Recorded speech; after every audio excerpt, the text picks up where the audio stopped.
14절에서 16절까지 다시 한번 봅시다. 시작.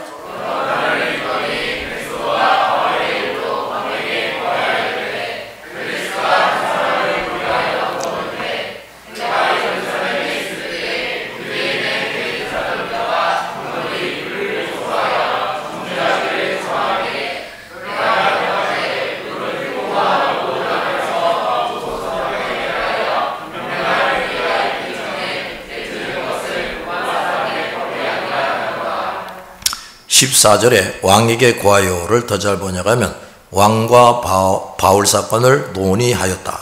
(15절에) 정죄하기를 청하기에를 더 잘 번역하면 그에게 유죄 판결을 내려달라고 호소했소. 자, 이런 말이에요. 자, 베스도 총독이 부임한 지 이제 얼마 안 돼서 유대교와 유대인들에 대해서는 아그리빠, 이 아그리빠는 그 헤롯 대왕의 아들이에요. 헤롯 대왕 2세란 말이죠. 이 아그리빠가 좀 더 잘 알고 있으리라고 생각하고 바울 사건에 대해서 조언을 구했습니다. 베스도는 유대교 지도자들이 극도의 적개심으로 바울을 죽이려고 한 것과 자신은 로마법에 따라 피고가 변명할 기회를 주고 판결하고자 함을 말했습니다. 베스도는 자기가 바울을 신문하기도 전에 유대교 지도자들이 바울을 정죄해 줄 것을 요청할 때 이미 그들의 부당함을 알고 거절했어요. 또한 그들이 로마법을 무시하고 있을 뿐 아니라 나아가서 로마 정부를 모독하는 것이며 만약 그들의 요청대로 한다면 로마 정부와 법을 무시하는 것을 용납하는 큰 잘못이라는 것을 안 것입니다. 주님은 이렇게 법정신과 사리를 분별할 줄 아는 사람을 유대 땅에 바울의 마지막 재판관으로 준비하고 세우신 것입니다. 우연이 아니란 말이에요. 다른 편의 사정도 듣고 판단하려는 이 베스도의 정신은 우리 그리스도인들이 성도로서 지녀야 할 올바른 정신입니다. 우리는 상부간에 문제가 생겼을 때 양쪽의 말, 특히 피고가 된 사람들의 말을 듣기 전에는 판단하지 말아야 돼요. 유명했던 재판관 솔로몬도 두 여자의 말을 다 듣고 나서 하나님께서 주신 지혜와 정의로 판결을 내렸습니다. 자, 17절 시작.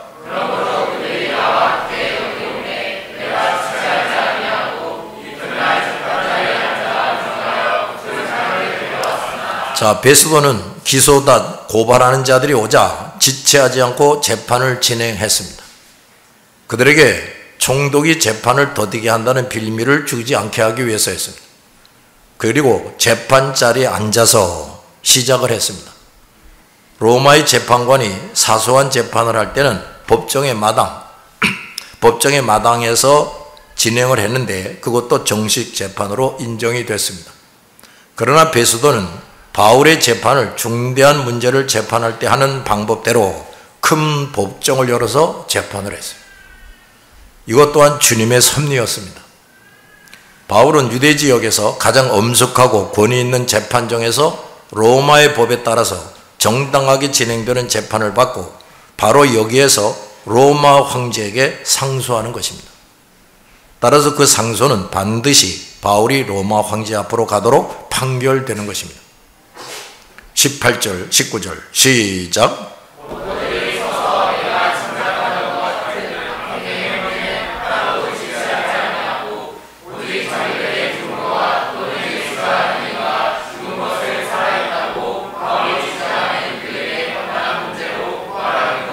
네, 18절을 더 잘 번역하면 유대인들이 일어나 그를 고발하며 죄목을 들어놓았지만 내가 예상했던 만큼 악한 죄는 없었소.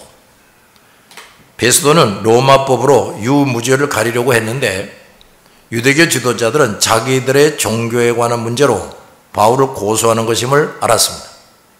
로마 정부는 법으로 각 민족의 종교를 보호해 주었어요. 그러나 그들의 종교와 장로들의 전성을 법으로 인정해 주는 것은 아니었습니다. 베스도는 기소의 내용을 살펴보고 내가 예상했던 만큼 악한 죄는 없었다 그랬고 오직 자기네들의 종교와 또는 예수라는 이가 죽은 것을 살아있다고 바울이 주장하는 그 일에 관해 관한 문제로 고발하는 것뿐이었다 그랬어요. 베스도는 이 법정에서 중요한 사실을 밝힙니다. 첫째, 유대인들의 종교와 세상 정치를 구분지었습니다. 유대교와 장로들의 전성은 로마법과 정부가 관여하거나 판단할 것이 아니므로 로마법으로는 바울을 처벌할 수 없음을 확인해주고 있습니다. 두 번째, 양쪽 당사자가 가장 중요하고 다루고 있는 문제는 복음이라는 것을 밝히는 겁니다. 베스도는 예수를 하는 이가 죽은 것을 살아있다고 바울이 주장하는 문제로 고발하는 것뿐이라 하고 말합니다. 유대 땅에서의 마지막 재판에서 쟁점이 된 것이 뭐냐? 부활신앙이었어요.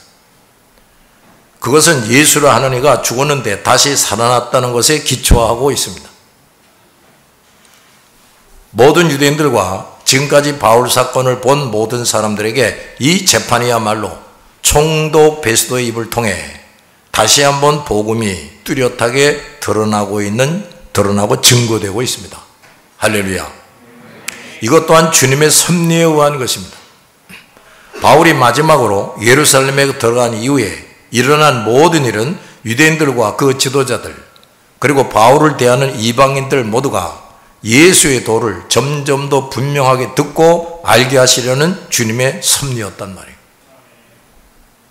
심지어 주님은 고위직에 있는 이방인 지도자들이 이 예수의 도를 점점 더 분명하게 듣고 알게 하는 방법으로 재판, 법정을 사용하신 것입니다. 그 유대인들과 우상 숭배자들의 깊이 빠져있는 이방인들에게 무슨 문서나 한두 사람이 외치는 말보다 재판정에서의 재판을 통해 복음이 증거되는 것이 훨씬 실감이 있고 효과적인 것이죠.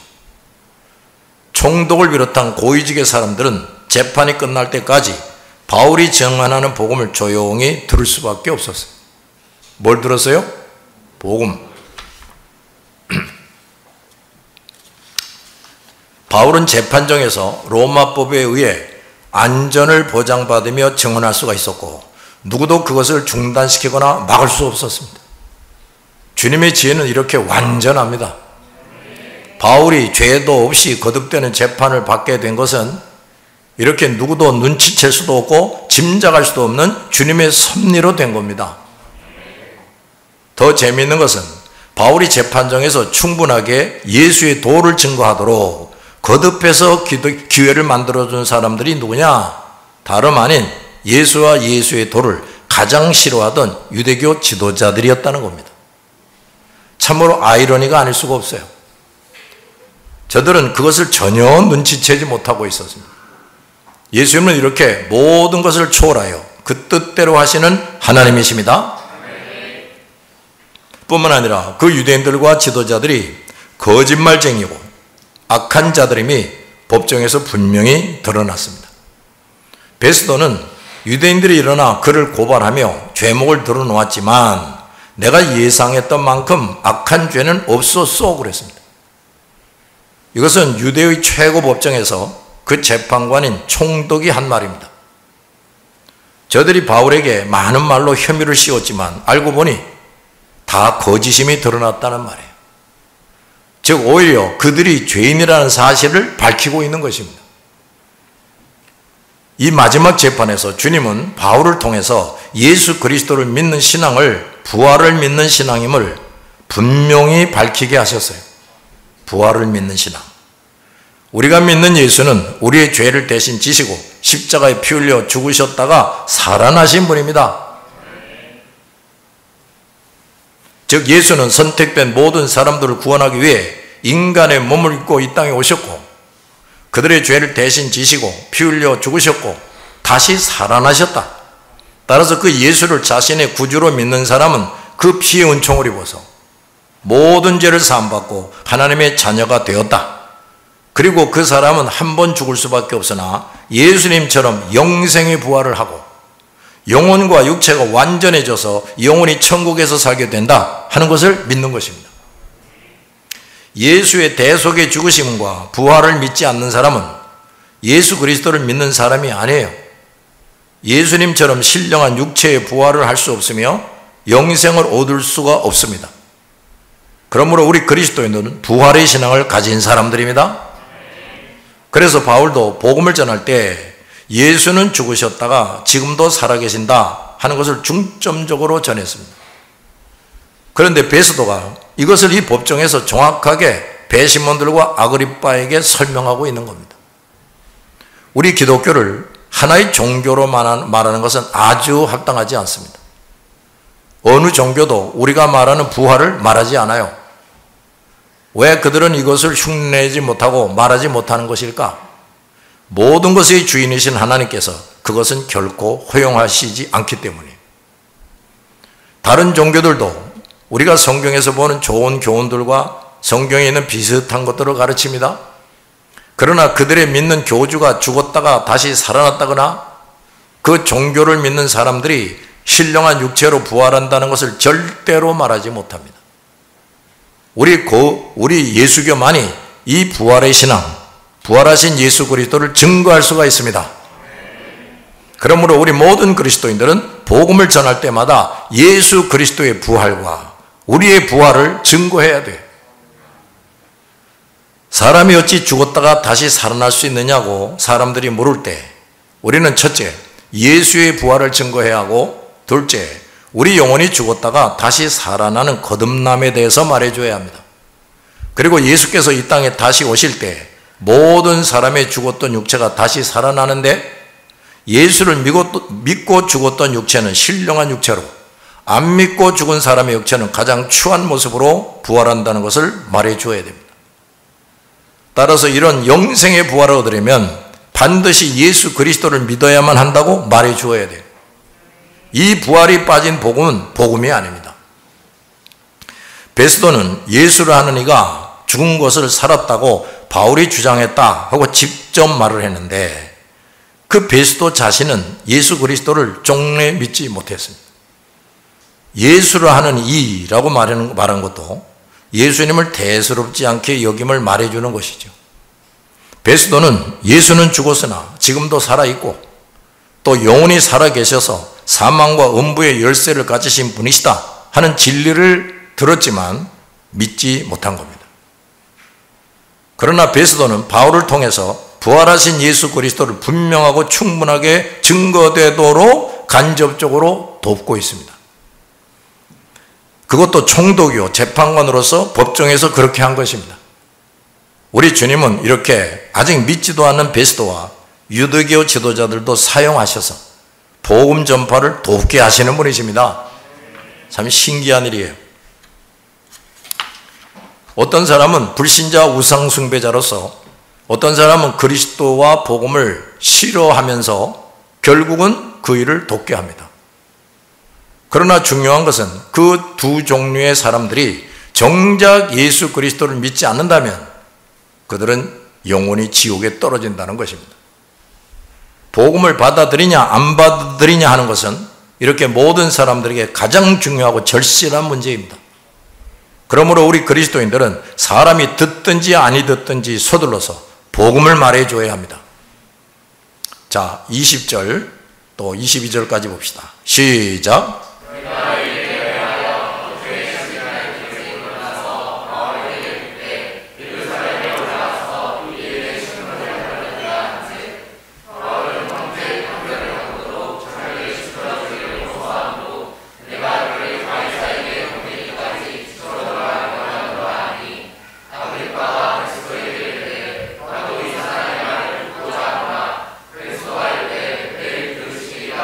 네.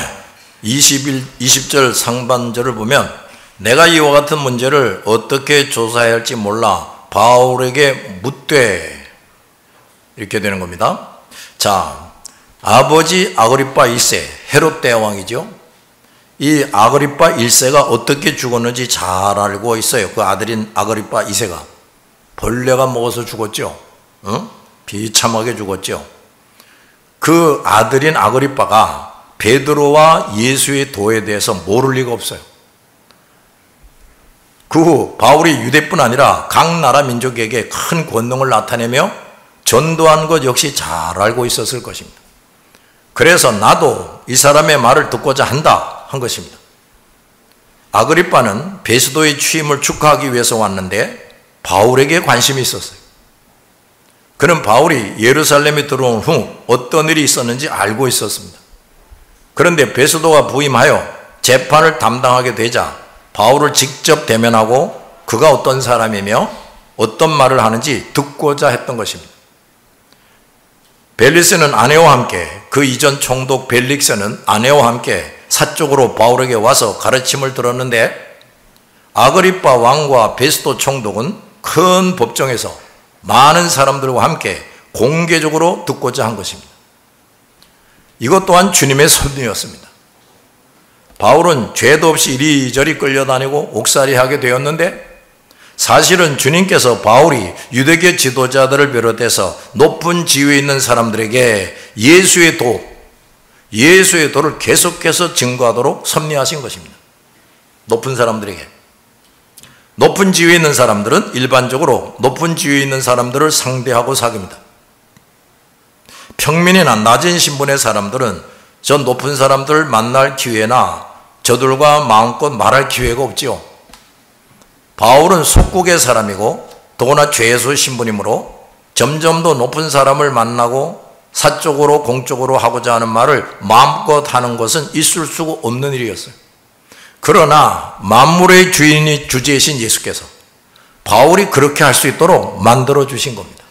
할렐루야. 이제 바울은 총독의 법정에서 합법적으로 총독과 아그리빠 왕과 유대교 지도자들과 많은 사람들에게 다시 한번 예수의 도를 마음껏 증거하게 됩니다. 자, 23절을 봅시다. 시작.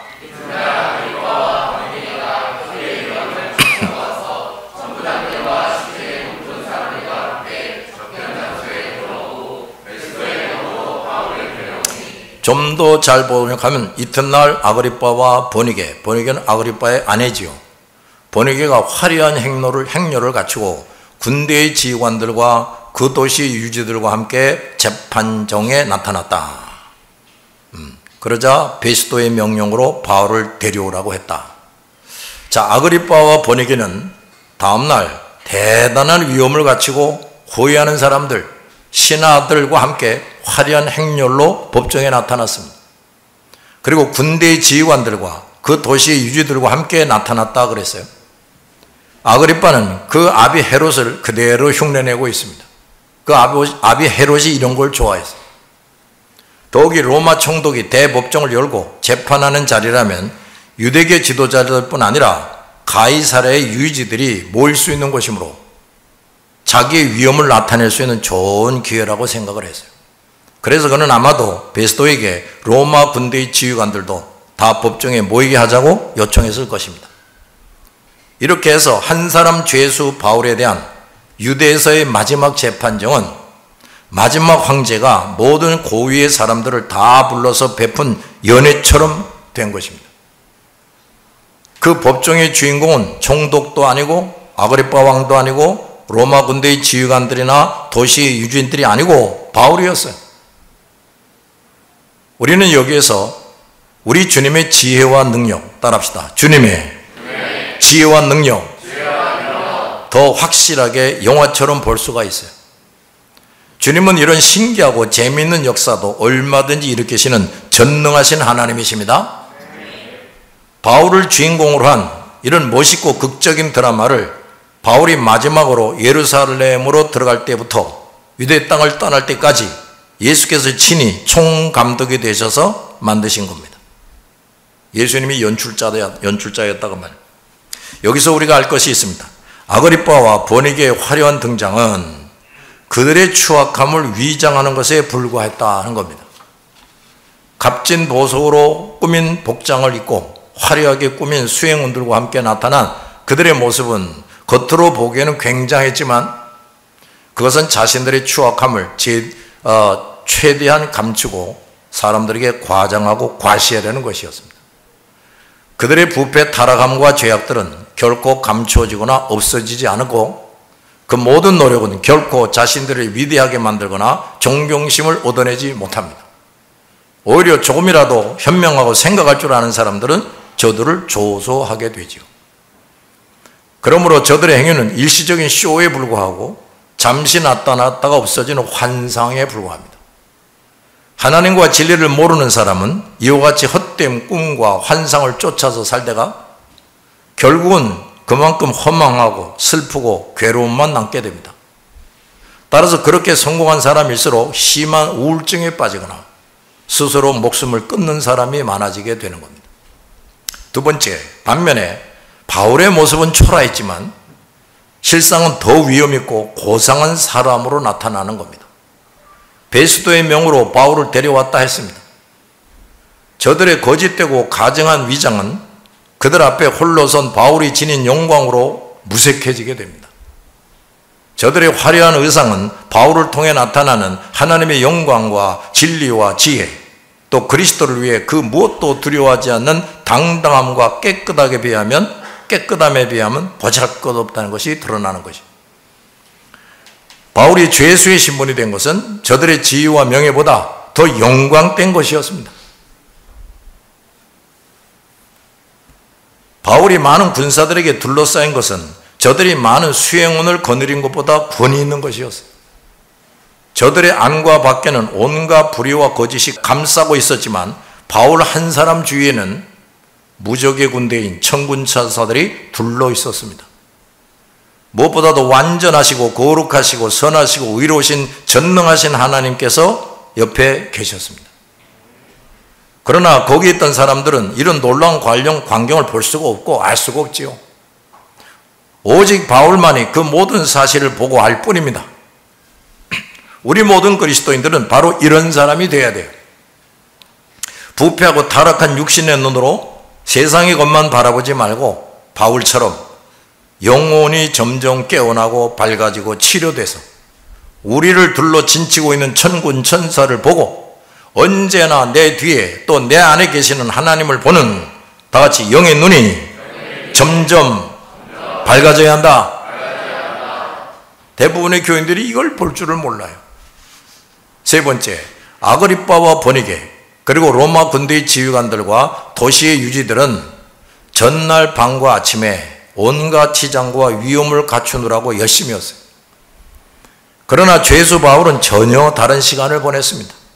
성경에 기록은 없지만 주님은 이전처럼 바울을 만나주시고 격려해 주셨을 겁니다. 그는 법정에서 무엇을 어떻게 해야 할지를 주님과 대화하며 준비하고 두려움이나 슬퍼함도 없이 법정에 서기만을 기다렸을 뿐이에요. 누추한 죄수 복장을 하고 주님은 바울에게 모세처럼 권능의 지팡이를 주시거나 권능으로 순간적으로 저들보다 더 아름다운 옷을 만들어서 입혀주시지도 않았어요. 바울은 변호인이나 수행원도 전혀 없이 초라한 죄수의 복장으로 혀를 단신 저들 앞에 나타났습니다. 그야말로 바울은 하나님이 함께 하시고 천군 천사들이 둘러 진치고 있었던 것입니다. 다른 사람들의 눈에는 그것이 전혀 보이지 않지만 바울은 확실히 보고 있었어요. 그러기에 바울은 한순간도 두려움이 없었습니다. 그 마지막 유대 땅에서의 재판에서 바울은 한마디도 실수하지 않습니다. 비굴하게 굴지도 않습니다. 당당하게 복음을 전할 뿐이었어요. 자, 여러분, 우리도 그야말로 천군 천사들이 나를 둘러진치고 보호하고 있다는 것을 눈으로 볼 수 있기를 바랍니다. 별것도 아닌 거 가지고 벌벌 떨고 근심 걱정에 사로잡히고 그래가지고는 우리가 하나님의 일을 할 수가 없어요. 기도합시다.